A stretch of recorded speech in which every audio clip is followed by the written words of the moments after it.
Making a video. I wasn't really going to, but my destiny changed.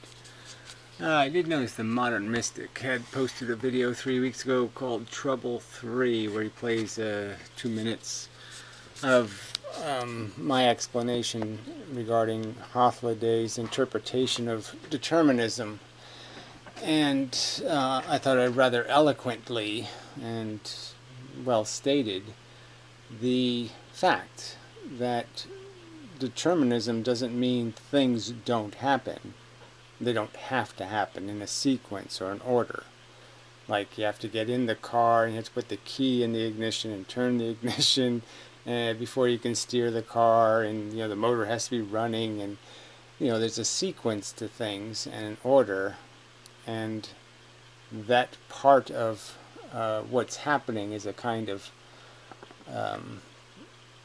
is part of what our conversation and interaction with each other has something to do with. We're influencing each other in a way that might change the sequence of events in some sort of way that makes it more probable that we'll be able to get out of the driveway because we'll do it in the right order, kind of a thing.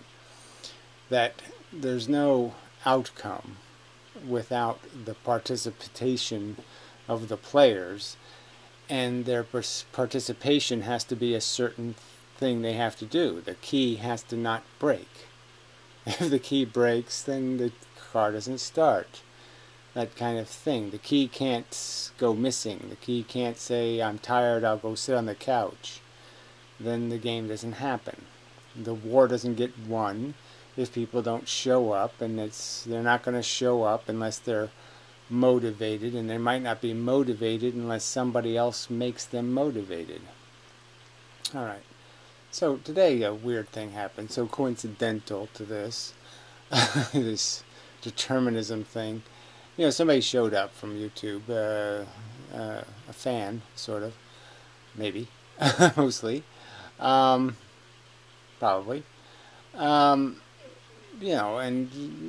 Just kind of in the not ideal way of surprise. I'm at your house, and it's okay, and it's but it is a determinism kind of thing in the sense that it changes your day. Okay, I mean, I had certain things I was going to do, and so for a couple hours I couldn't do those things.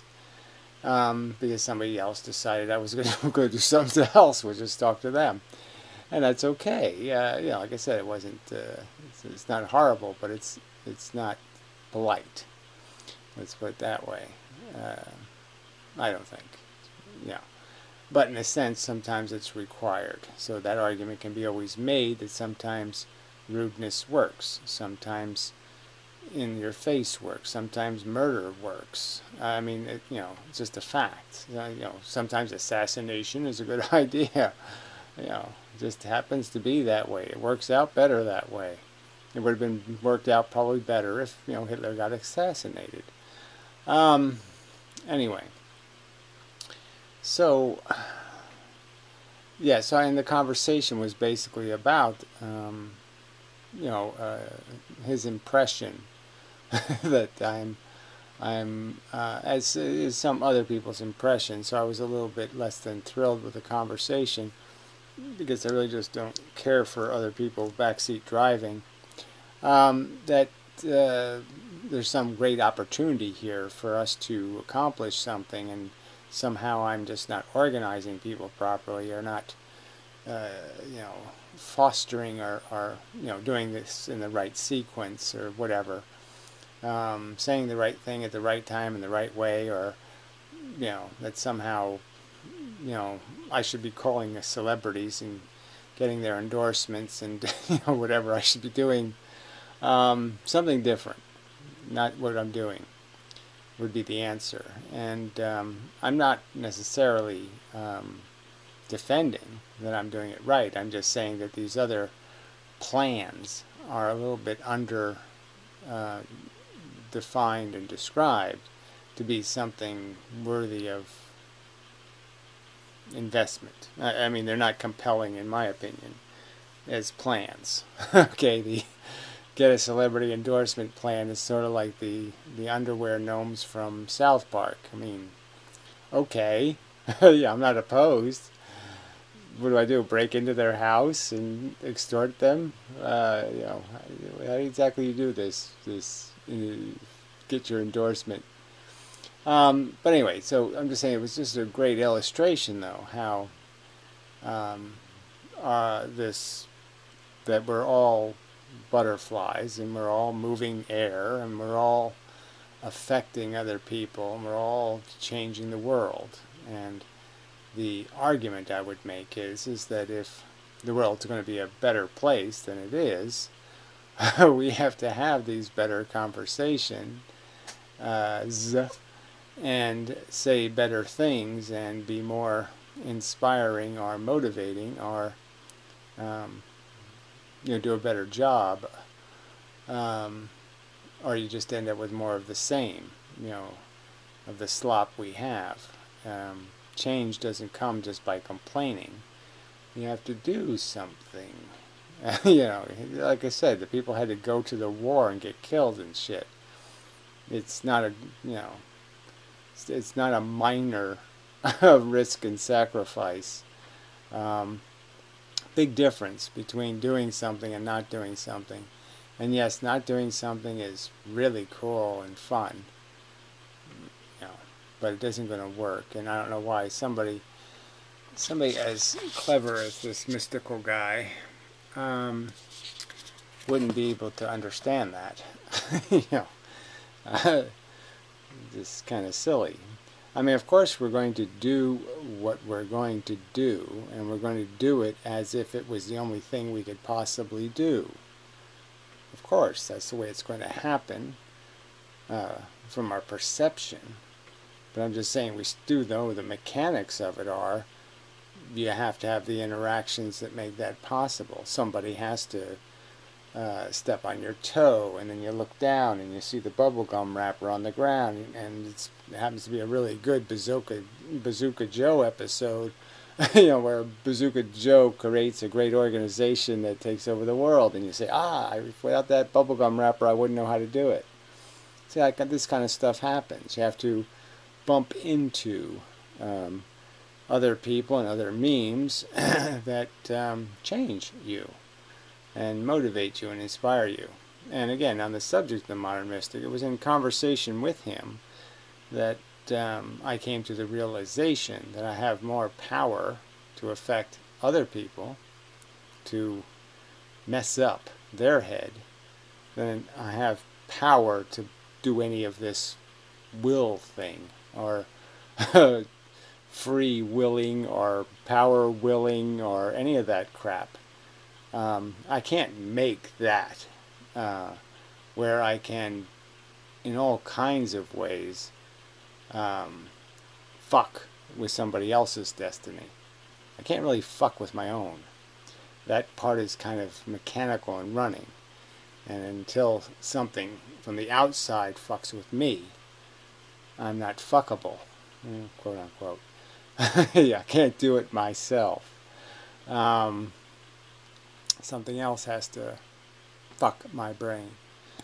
And I think these are all rock solid arguments, and the mystic doesn't really argue in any kind of direct way, which is really quite bizarre for somebody who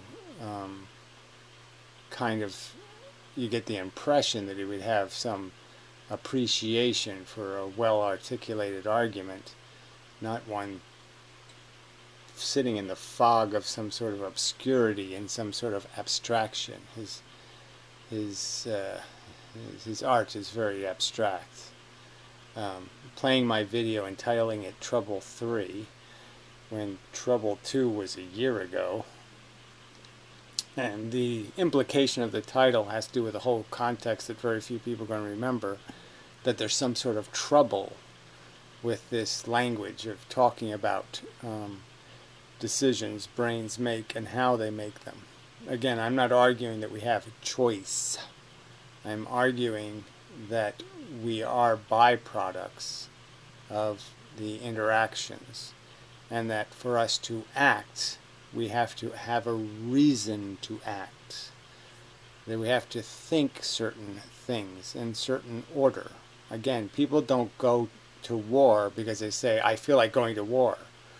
They go to war because somebody makes an argument or some other circumstance pressures them and gives them cause to go to war.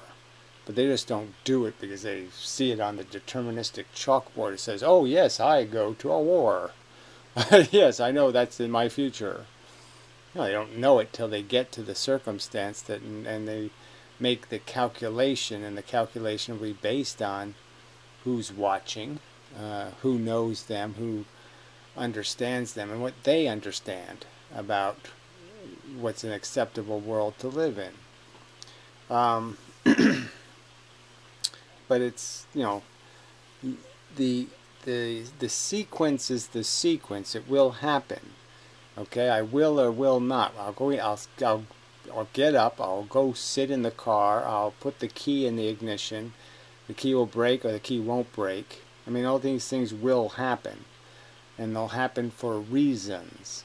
But it's kind of silly to say that we can't see the reasons ahead of time and understand that if the key is broken when I leave the house, there's no point in sticking it in the ignition. If human beings are distracted by voodoo and silly God theories and nonsense, it's like seeing the broken key right in your hand. You're saying, we're not going to start any good engines with that nonsense. That nonsense can't create a better future. It's a broken key. And so we have to argue about it, because we have to fix that key before we even... No point in walking to the car, because this key won't work. And we can see that ahead of time, and we can have a conversation about it. And it's just bullshit for you people to imply, without even directly even saying it, that somehow that doesn't have to happen. Bullshit, it doesn't have to happen. People have to say to people, dumbasses like half a day. They have to say, you're doing it wrong, jackass. You're thinking bad, fuckhead. Okay, yeah. You know, brains don't work that way. They have to have the interactions. They have to have the conversation. That shapes the key. That makes the key work. The key doesn't work. People don't go to war. Things don't happen unless people talk about it and persuade other brains. Infect them with an idea.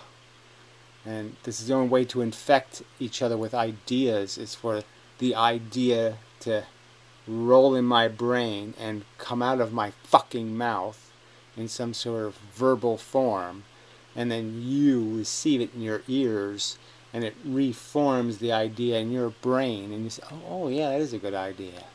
That has to fucking happen. And the world won't be the same place if that happens or if that doesn't happen. I will argue that the world wouldn't be the same place if the words, judge a man based on the content of his character, not the color of his skin, were never spoken. If the words, do unto others as you'd have others do unto you, was never spoken. There'd be different worlds then. So words are a fucking important part of our determinism if it's going to be inevitable and determined that we're not going to be shitheads. Now if you want a world that's going to be shitty, where the car never starts, then yeah, keep talking your bullshit, that it doesn't matter what we say, and it doesn't matter what we think, and it doesn't matter how we think. Yeah, it does. We have to say the words. The meme doesn't spread if you just keep it in your own head. Ooh, give a hoot, don't pollute. That was pretty good. The meme doesn't spread if you don't let it out of your head. Yeah. It's the way it works. Is there some other argument you're making? Are you misunderstanding what I'm saying? I'm not saying I'm making something. I'm combining what I've been exposed to. I get exposed to the word it, and then I get exposed to the word give a shit, and I can put it, give a shit, I can put them together and make something. But what I make is inevitable and logical and connected to rules and all that kind of stuff. I don't make complete gobbledygook. I make something that's, I can speak it and then you can reconstruct it. It's coherent to some sort of rules. And I do that.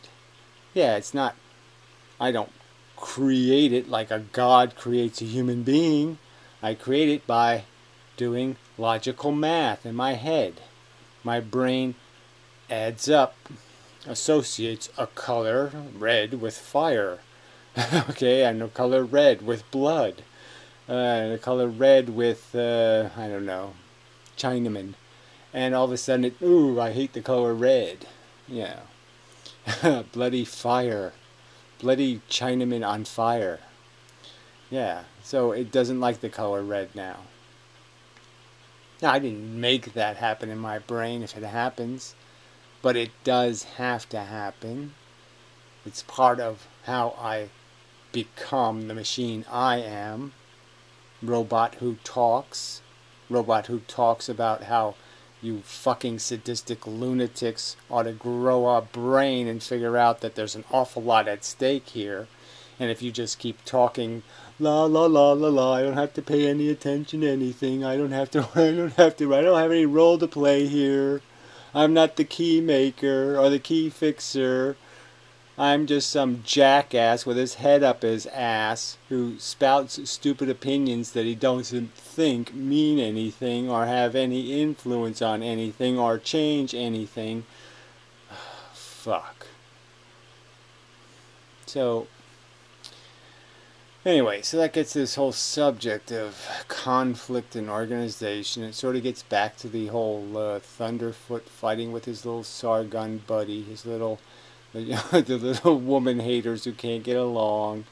Just like the feminists can't get along, you know, the wacky ones. Just, you know, people just point at him and go, God, you knock it off. You're just fucking the cause, jackass. It's like somebody can be for animal rights, but they're not for some asshole throwing blood on people. You know, and then the same thing in these kind of causes. People can be for a right to die. Well, the right to die is, yes, you already have to be terminally ill for 7 years and go through 14,000 tests and MRIs and psychological evaluations. And of course, after you've done all of that, you've already been a corpse for 10 years. But, and they think that's a right to die, where other people would say, no, the right to die is something more fundamental. The right to think life is a piece of shit. To think it's not some glory of God thing. To see it as a bug planet with a bunch of selfish cunt Weasley bugs. And I'm looking at you, Mystic, who aren't very bright and can't figure out the obvious thing. Like, yes, there's a lot at stake here. And yes, we have to indulge our little selfish gameplay because that's the only way we can stay interested. We have to keep the pinball bouncing around, and so we have to waste a lot of time just keeping the ball moving. But the theme is we should try to migrate it in the right direction while we're having our pleasure cruise. You know, once in a while we should do something constructive that might also be fun.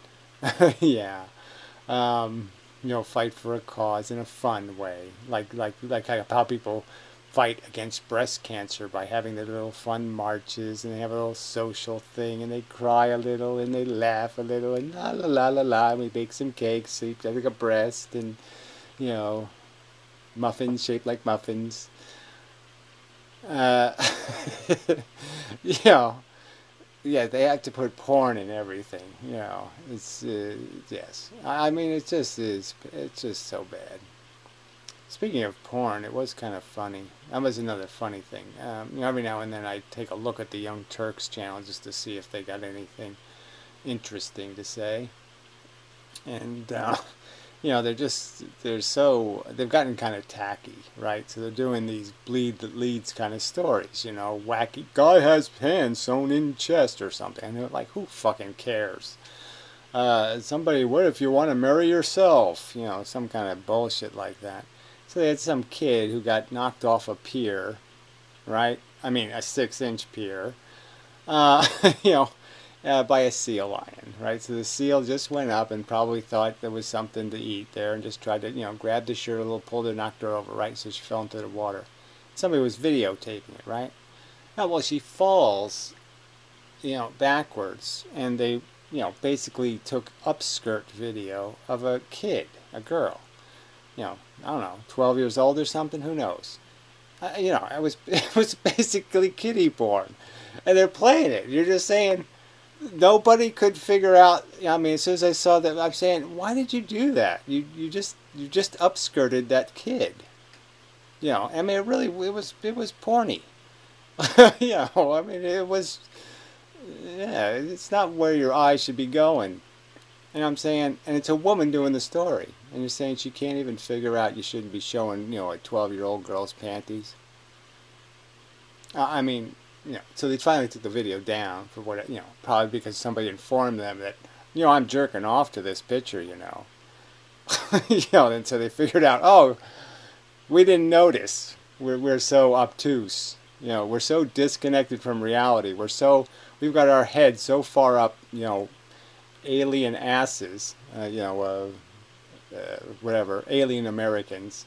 The Americans who don't really want to be Americans. The resident aliens. We actually have people, that's their distinction, resident alien. And so they come to the country and they just stay here forever as a resident alien. What the fuck? Yeah, it's just so bad, so fucked up. And what, nobody, so, but that's the thing, right? Some nobody has to say anything, and then nothing changes, and somebody says something, and something changes. But yeah, that's what happens. This whole idea that everybody stays exactly who they are without ever having a conversation with anybody, or watching a TV show, or watching a movie, or doing anything. We all are just born something, and that's what we are forever and ever, and nothing can change it ever, forever. It's just bullshit. I mean, how can somebody with fucking gray facial hair fall for that? I mean, god damn. I wouldn't be this kind of dismissive and hostile if it wasn't just the obscureness, of titling a video Trouble 3. It just, what does that mean? How can that mean anything to anybody? And you just play the video. It's just a clip of me talking for 2 minutes on a subject, as if there's some kind of, as if every word in those 2 minutes is somehow fatally flawed, fundamentally flawed and illogical, and that somehow you don't even need to make the argument. It's so obviously illogical for somebody to talk about the fact that part of the determinism is motivating our motivations, and part of our motivations is the people who have influenced us, and the ideas we've heard, and the movies we've seen, and the themes we've heard explained. I just don't understand how somebody can't understand that, and that's how decisions are made. They're made through that process, and that process has a general tendency in a direction of us becoming more edified and intelligent over time. There's some evidence that that's taking place. Some evidence. Frankly, current conditions, Trump as president, obviously people aren't too fucking smart. I don't think people 200 years ago would fall for that one. Let's let the billionaire run things. He'll do what's the best for all of us.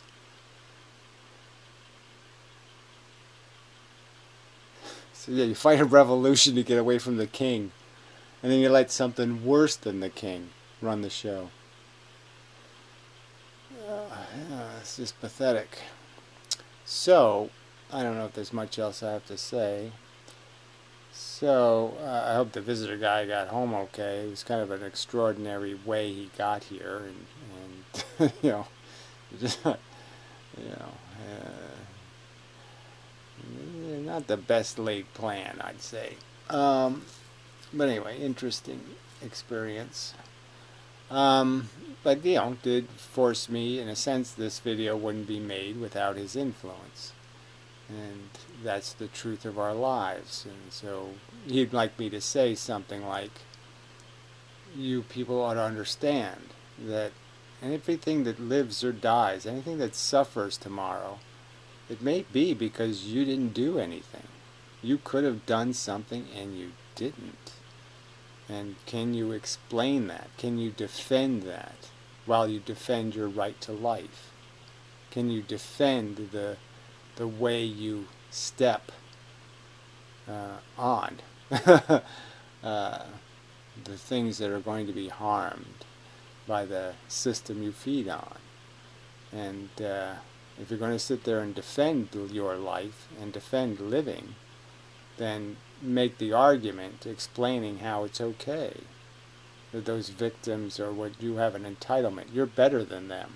You're worth more. I don't think you can do any of that. I would make the sea turtle argument that we're already done. All I have to do is put 10,000 baby sea turtles on the table, and then I'll hand you a knife, and then you can explain to me why you killed the 10,000 turtles, how you're worth it.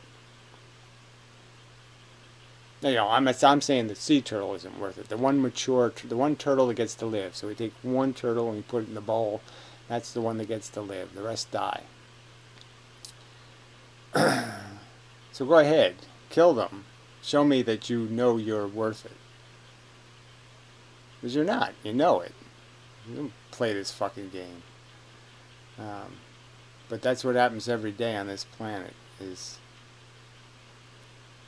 stuff slips through our fingers. Stuff slips through our capacity to care because not enough people force us to care. Not enough people point out how, well, if you don't go to the war, Hitler wins, and then he comes for us. Yeah, he's killing them first, but he's going to come for us. And so it's in your interest to fight now when they're alive and they can help you fight. But once they're dead, you can't. They're not going to be able to help you win. Then it's all going to be on you. Some kind of argument that persuades you that it's time to, put up and, put on your walking boots and start walking. And like I said, we're all in this. It's very difficult living.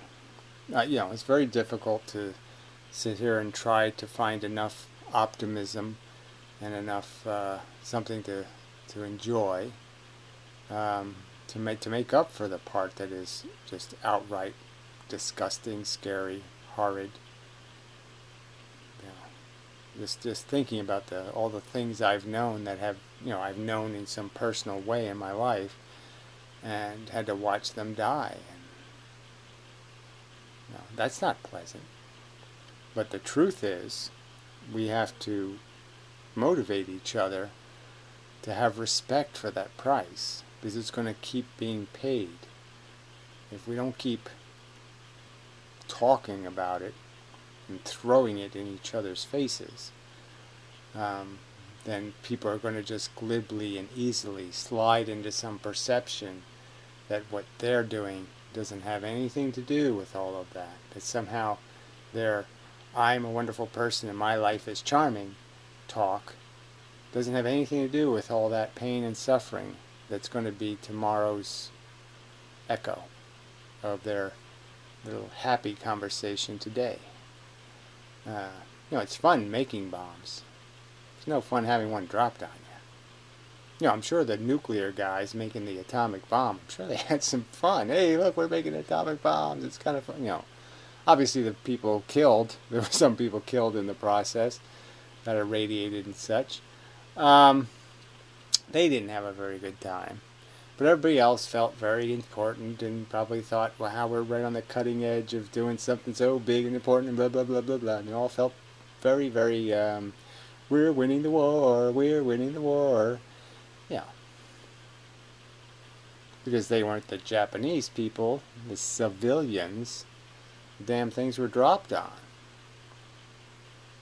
But anyway, that's another too obvious a subject. As you're almost saying, well, as soon as you have to start saying, pointing something like that out, it's just like, oh, come on.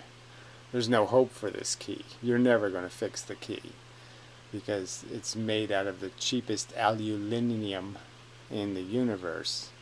I mean, it just it might as well be made out of a new metal called breakable.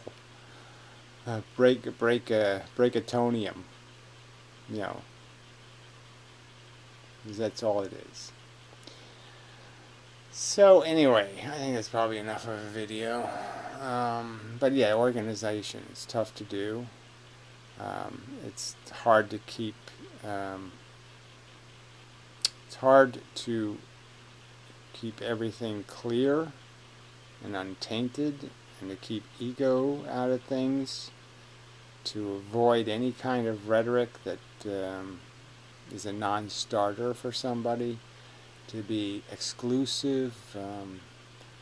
You know, it's a very difficult negotiation.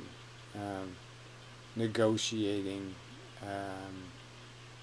It's like being allies, right? I mean, look at the problem. I mean, we won World War II with the Russians as allies, you know, and as soon as the war was over, we're just sitting there insulting the fuck out of them, and vice versa, I'm sure. But I mean, it's, you know, this is such a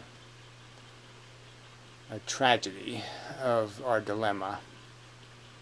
But for the like-minded people, you know, I've sort of argued it's just that this is just you know, it's like anything else. You gotta fight for it, and you know, this is it's just not, there's not a snap your finger solution to making this unpleasant conversation interesting and intriguing, and worthy of a listen by people who are saying to themselves, I'm doing just fine, I got mine.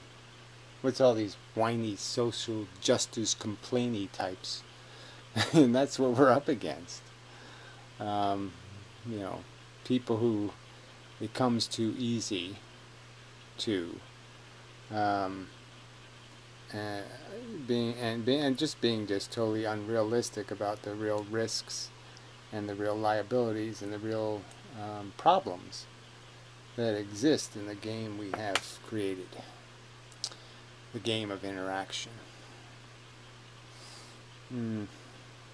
Yeah.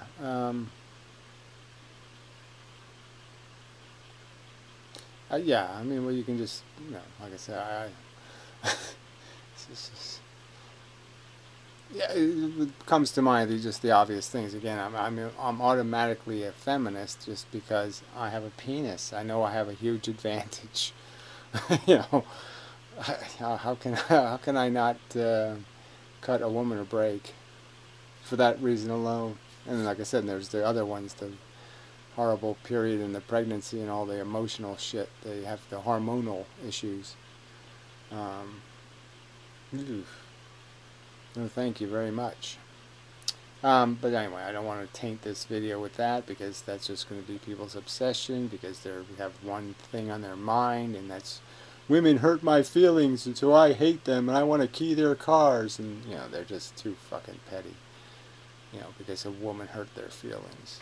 But anyway, yeah, that's enough.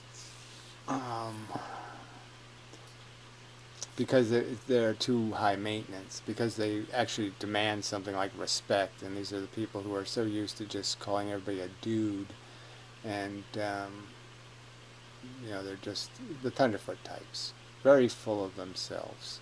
I mean, that's the thing that's so obvious, is that these chauvinistic types, anti-SJW types, they all have that in common, right? You know, fake Sagan, Thunderfoot, whatever he is of a cod, fish head. They're all full of themselves. Yeah. And they don't want the problem. They just want something to be a servant. They want something to bow to them, you know, stroke and polish their magnificence. And they don't want the duty to be a servant to something else's needs. And yeah, it's that kind of simple. Don't want a fair exchange. They want a bargain. So anyway, yeah, now that's probably enough. Weird times, that's all you can say. I just I wouldn't have predicted I would have this tired eyeball syndrome, which I just, my eyes do not want to stay open. And Trump is president, and there's just so many irrational people. Yeah. So anyway, a lot of things I wouldn't have predicted. So anyway, that's enough. Till next time. And such. No, and generally speaking, I have these ideas about organizing, but again, it has to be a genuine process, not a fake process. You don't organize around an individual. You organize around ideas. And part of the problem so far is that there's too many people wanting a president of the ideas or something. They don't want to have to do the democracy. They want somebody to do it for them. Something like that. And yeah, it's got to be something people understand, not something people agree with. So the agreement's got to be more than just, I like that man's timber or something, whatever that means. It's got to be more than he's got a great hat. It's got to go deeper than that. And that's where you find how difficult this is, because smart people, you would think, they fit into that category, can think some really dumb things. And that's a problem. Alright, so anyway, I think that's enough. Well, whether I think it or not probably isn't terribly important. The thing that will be important is the end result, which it will be enough, whether I think it or not in this case. Yeah, I'm going to hit the button. Either way. So, in that sense, sometimes it just doesn't matter what you think. But most of the time, it's going to matter. You have to intentionally go to the car door, and intentionally open the door, and intentionally stick the key in the ignition.